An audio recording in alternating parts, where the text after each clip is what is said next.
देवकी सुत गोविन्द वासुदेव जगत्पते देहि मे तनयं कृष्ण त्वामहं शरणं गतः।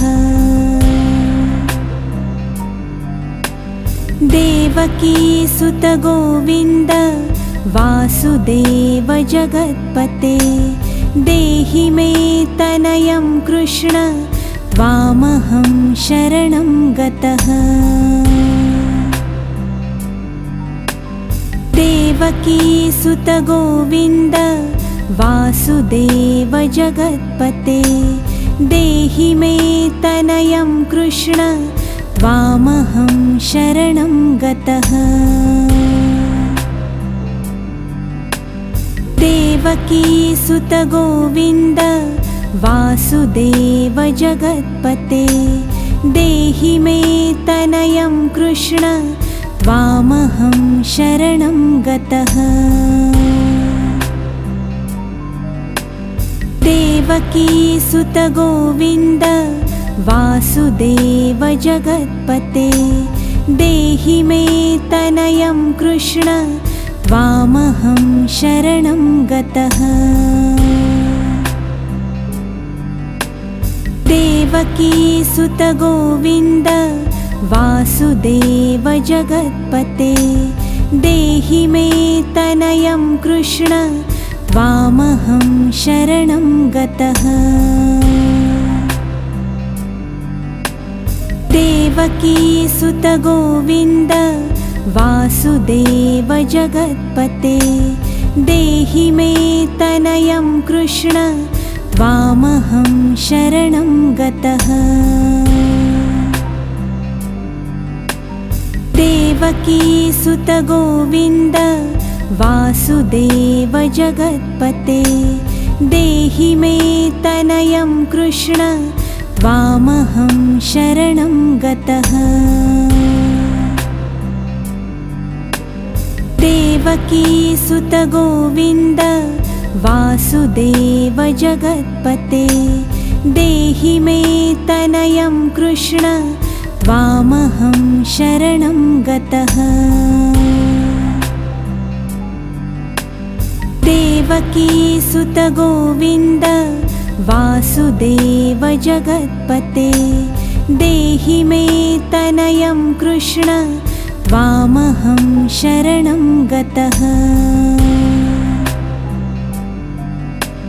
देवकी सुत गोविन्द वासुदेव जगत्पते देहि मे तनयं कृष्ण त्वामहं शरणं गतः।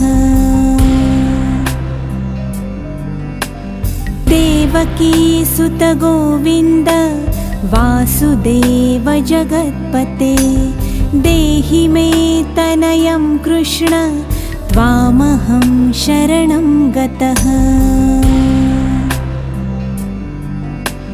देवकी सुत गोविन्द वासुदेव जगत्पते देहि मे तनयं कृष्ण त्वामहं शरणं गतः।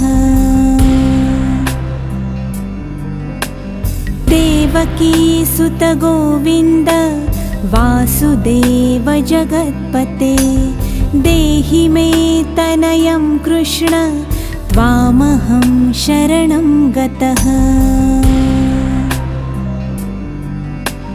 देवकी सुत गोविन्द वासुदेव जगत्पते देहि मे तनयं कृष्ण त्वामहं शरणं गतः। देवकी सुत गोविन्द वासुदेव जगत्पते देहि मे तनयं कृष्ण त्वामहं शरणं गतः।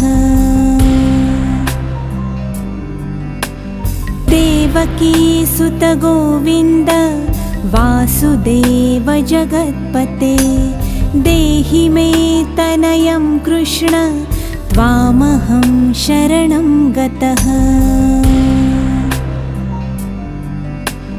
देवकी सुत गोविन्द वासुदेव जगत्पते देहि मे तनयं कृष्ण त्वामहं शरणं गतः। देवकी सुत गोविन्द वासुदेव जगत्पते देहि मे तनयं कृष्ण त्वामहं शरणं गतः।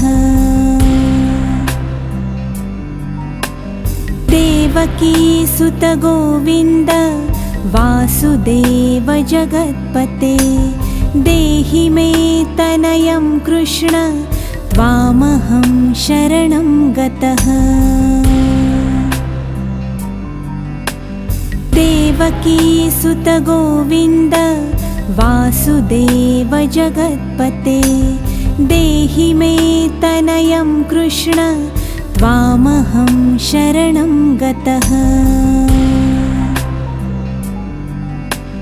देवकी सुत गोविन्द वासुदेव जगत्पते देहि मे तनयं कृष्ण त्वामहं शरणं गतः। देवकी सुत गोविन्द वासुदेव जगत्पते देहि मे तनयं कृष्ण त्वामहं शरणं गतः। देवकी सुत गोविन्द वासुदेव जगत्पते देहि मे तनयं कृष्ण त्वामहं शरणं गतः। देवकी सुत गोविन्द वासुदेव जगत्पते देहि मे तनयं कृष्ण त्वामहं शरणं गतः। देवकी सुत गोविन्द वासुदेव जगत्पते देहि मे तनयं कृष्ण त्वामहं शरणं गतः। श्री गरुड उवाच अथ ध्यानं प्रवक्ष्यामि शृणु सर्वाङ्गसुन्दरं यत्कृतं देवदेवेन ध्यानं हनुमतः प्रियं पञ्चवक्त्रं महाभीमं त्रिपञ्चनयनैर्युतं बाहुभिर्दशभिर्युक्तं सर्वकामार्थसिद्धिदं पूर्वं तु वानरं वक्त्रं कोटिसूर्यसमप्रभं दंष्ट्राकरालवदनं भ्रिकुटीकुटिलेक्षणम् अस्यैव दक्षिणं वक्त्रं नारसिंहं महाद्भुतम् अत्युग्रतेजो वपुषं भीषणं भयनाशनम् पश्चिमं गारुडं वक्त्रं वक्रतुण्डं महाबलं सर्वनागप्रशमनं विषभूतादिकृन्तनम् उत्तरं सौकरं वक्त्रं कृष्णं दीप्तं नभोपमं पातालसिंहवेताल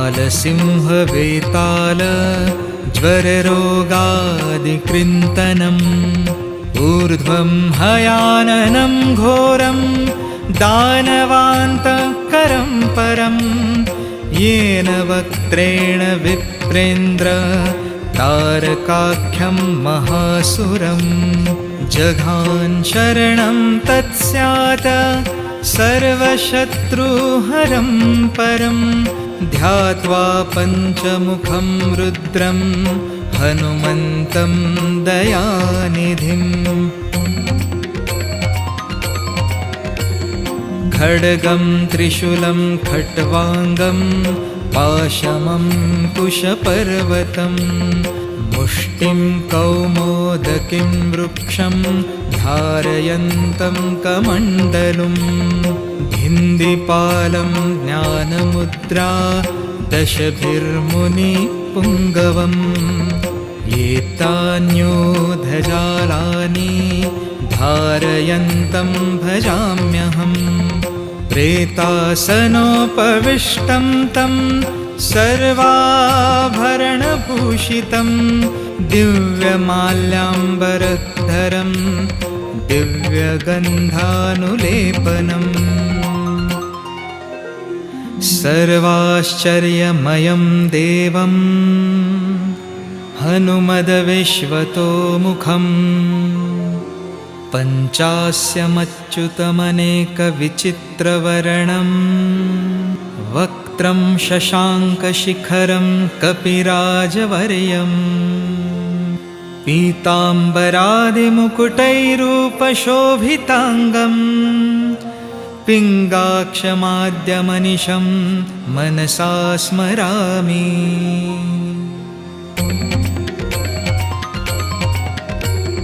मर्कटेशं महोत्साहं सर्वशत्रुहरं परं शत्रुसंहारमारक्ष श्रीमन्नापदमुद्धर ॐ हरिमर्कटमर्कटमन्त्रिमिदं परिलिख्यति लिख्यति वामतले यदि नश्यति नश्यति शत्रुकुलं यदि मुञ्चति मुञ्चति वामलता इदं कवचं पठित्वा तु महाकवचं पठेन्नरः एकवारं पठे स्तोत्रं महाशत्रुनिवारणम्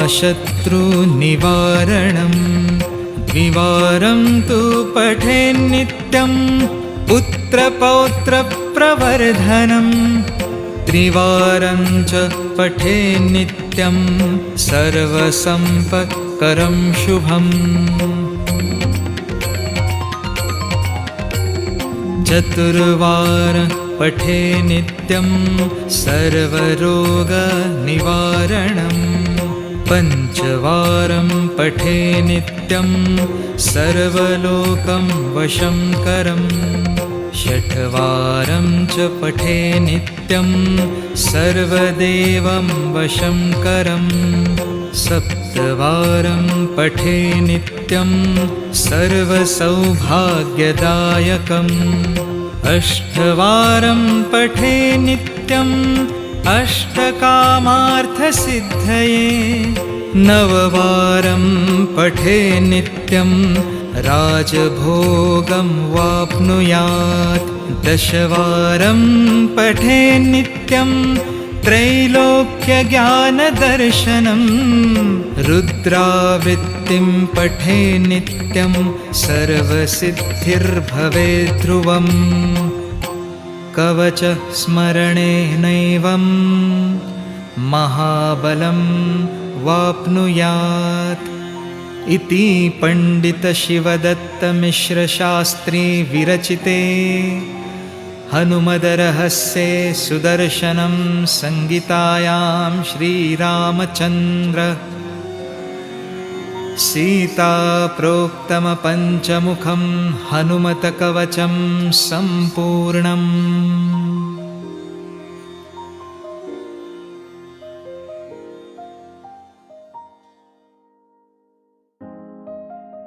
ॐ नमः शिवाय। ॐ नमः शिवाय। ॐ नमः शिवाय। ॐ नमः शिवाय। ॐ नमः शिवाय। ॐ नमः शिवाय। ॐ नमः शिवाय। ॐ नमः शिवाय। चरितं देवदेवस्य महादेवस्य पावनं चरितं देवदेव महादेवस्य पावनम् अपारं परमोदारं चतुर्वर्गस्य साधनं चरितम्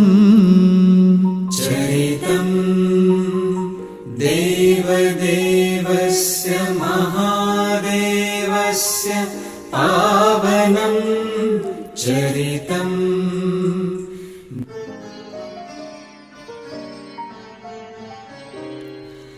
गौरी विनायकोपेतं पञ्चवक्त्रं त्रिनेत्रकं शिवं ध्यात्वा दशभुजं शिवरक्षां पठेन्नरं चरितम्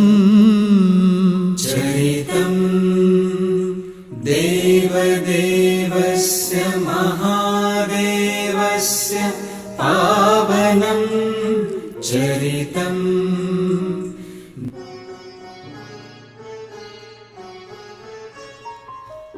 गंगाधर शिरपातु भारं अर्धेन्दुशेखर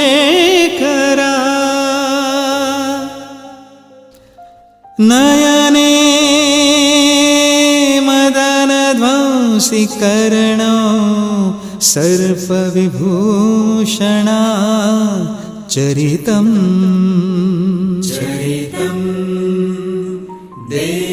देवदेवस्य महादेवस्य पावनं चरितम्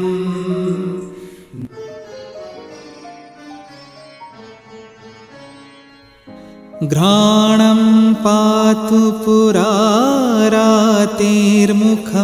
पातु जगत्पति जिह्वावागीश्वरा पातु कंधराशिति कंधरा चरितम्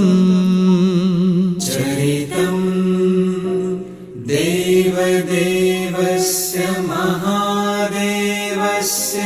पावनं चरितम्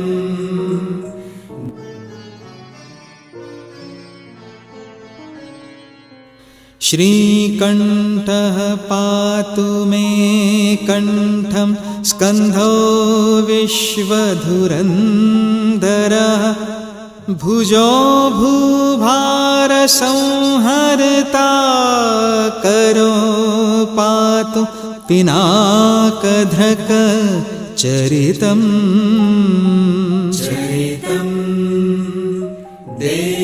देवदेवस्य महादेवस्य पावनं चरितम्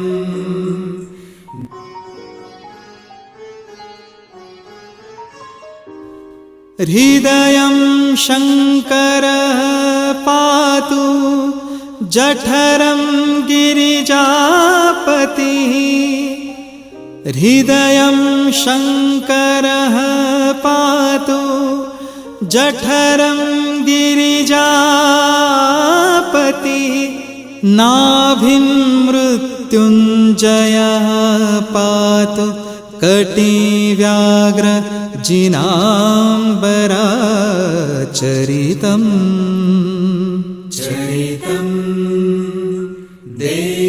देवदेवस्य महादेवस्य पावनं चरितम्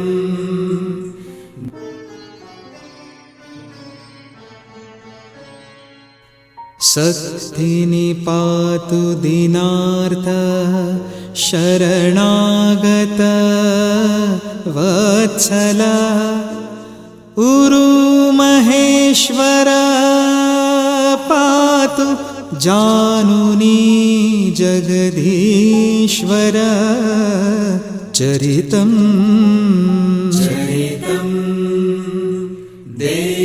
देवदेवस्य महादेवस्य पावनं चरितम्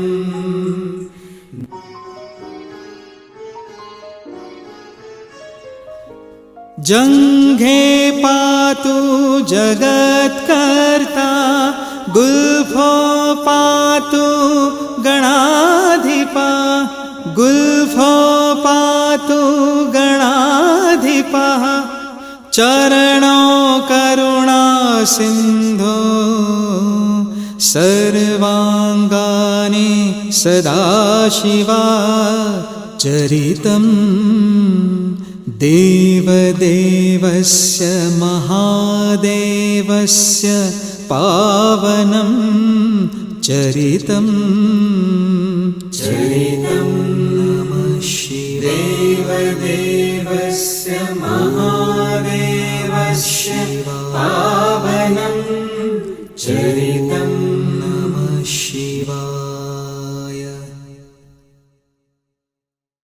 इमान् नारायणः स्वप्ने शिवरक्षां यथा दिशत प्रातरुत्थाय योगीन्द्रो याज्ञवल्क्यस्तथा लिखत। प्रणम्य शिरसा देवं गौरीपुत्रं विनायकं भक्तावासं स्मरे नित्यं मायुक्कामार्थसिद्धये। प्रथमं वक्रतुण्डं च एकदन्तं द्वितीयकं तृतीयं कृष्णपिङ्गाक्षं गजवक्त्रं चतुर्थकं लम्बोदरं पञ्चमं च षष्ठं विकटमेव च सप्तमं विघ्नराजेन्द्रं धूम्रवर्णं तथाष्टमं नवमं भालचन्द्रं च दशमं तु विनायकम् एकादशं गणपति द्वादशं तु गजाननं द्वादशैतानि नामानि त्रिसन्ध्यं यः पठेन्नरः न च विघ्नभयं तस्य सर्वसिद्धिकरं प्रभो। विद्यार्थी लभते विद्यां धनार्थी लभते धनं पुत्रार्थी लभते पुत्रान् मोक्षार्थी लभते गतिं। जपेद् गणपतिस्तोत्रं षड्भिर्मासं फलं लभेत् संवत्सरेण सिद्धिं च लभते नात्र संशयः। अष्टभ्यो ब्राह्मणेभ्यश्च लिखित्वा यात् समर्पयेत् तत्स विद्या भवेत् सर्वा गणेशस्य प्रसादतः। इति श्रीनारदपुराणे सङ्कटनिरसननाम गणेशस्तोत्रं सम्पूर्णम्। श्रीसीतारामचन्द्रार्पणमस्तु। ॐ श्रीगणेशाय नमः। श्रीस्कन्द उवाच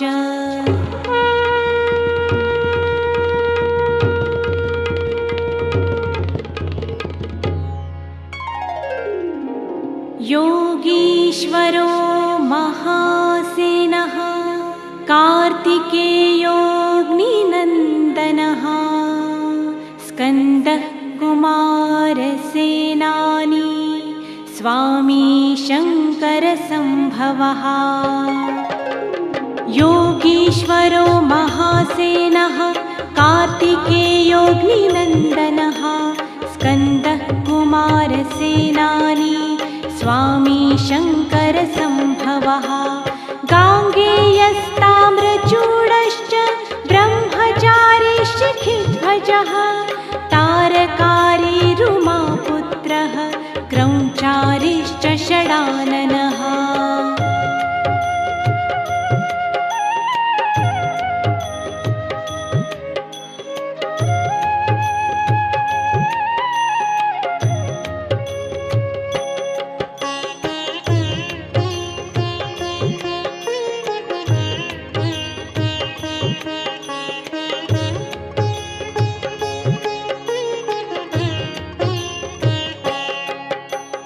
शब्दब्रह्मसमुद्रश्च सिद्धसारस्वतो गुह सनत्कुमारो भगवान् भोगमोक्षफलप्रदः। शरजन्मा गणाधीश पूर्वजो मुक्तिमार्गकृत् सर्वागमप्रणेता च वाञ्छितार्थप्रदर्शनः।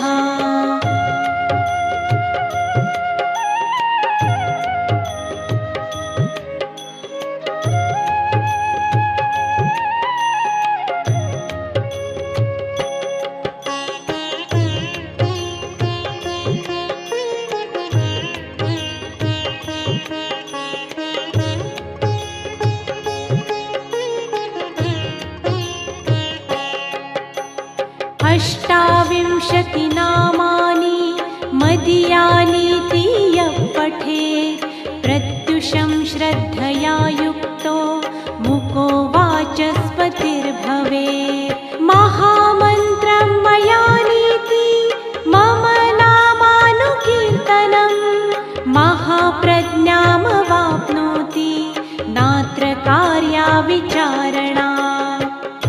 इति श्रीरुद्रयामले प्रज्ञाविवर्धनाख्यं श्रीमत्कार्तिकेयस्तोत्रं सम्पूर्णम्। ॐ कृष्णाय वासुदेवाय हरये परमात्मने प्रणतः क्लेशनाशाय गोविन्दाय नमो नमः। ॐ कृष्णाय वासुदेवाय हरये परमात्मने प्रणतः क्लेशनाशाय गोविन्दाय नमो नमः। ॐ कृष्णाय वासुदेवाय हरये परमात्मने प्रणतः क्लेशनाशाय गोविन्दाय नमो नमः। ॐ कृष्णाय वासुदेवाय हरये परमात्मने प्रणतः क्लेशनाशाय गोविन्दाय नमो नमः। ॐ कृष्णाय वासुदेवाय हरये परमात्मने प्रणतः क्लेशनाशाय गोविन्दाय नमो नमः। ॐ कृष्णाय वासुदेवाय हरये परमात्मने प्रणतः क्लेशनाशाय गोविन्दाय नमो नमः। ॐ कृष्णाय वासुदेवाय हरये परमात्मने प्रणतः क्लेशनाशाय गोविन्दाय नमो नमः। ॐ कृष्णाय वासुदेवाय हरये परमात्मने प्रणतः क्लेशनाशाय गोविन्दाय नमो नमः। ॐ कृष्णाय वासुदेवाय हरये परमात्मने प्रणतः क्लेशनाशाय गोविन्दाय नमो नमः। ॐ कृष्णाय वासुदेवाय हरये परमात्मने प्रणतः क्लेशनाशाय गोविन्दाय नमो नमः। ॐ कृष्णाय वासुदेवाय हरये परमात्मने प्रणतः क्लेशनाशाय गोविन्दाय नमो नमः। ॐ कृष्णाय वासुदेवाय हरये परमात्मने प्रणतः क्लेशनाशाय गोविन्दाय नमो नमः।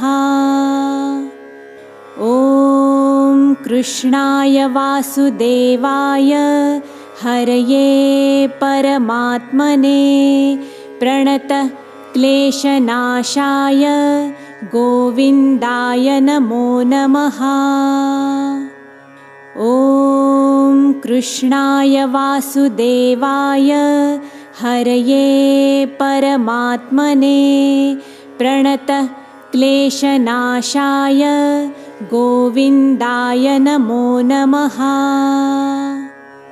ॐ कृष्णाय वासुदेवाय हरये परमात्मने प्रणतः क्लेशनाशाय गोविन्दाय नमो नमः। या कुन्देन्दुतुषारहारधवला या शुभ्रवस्त्रावृता या वीणावरदण्डमण्डितकरा या श्वेतपद्मासना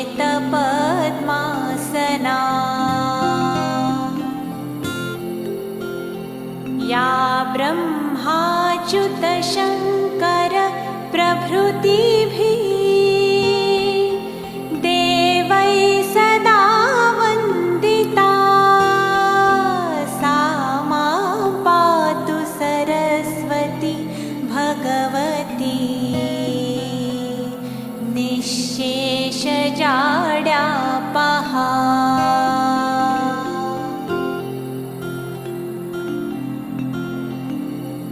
शुक्लां ब्रह्मविचारसारपरमाम् आद्यां जगद्व्यापिनीं वीणापुस्तकधारिणीमभयदां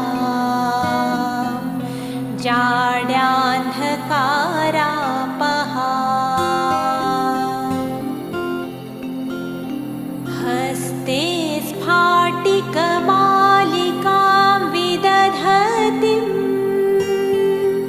पद्मासने संस्थिता वन्दे तां परमेश्वरीं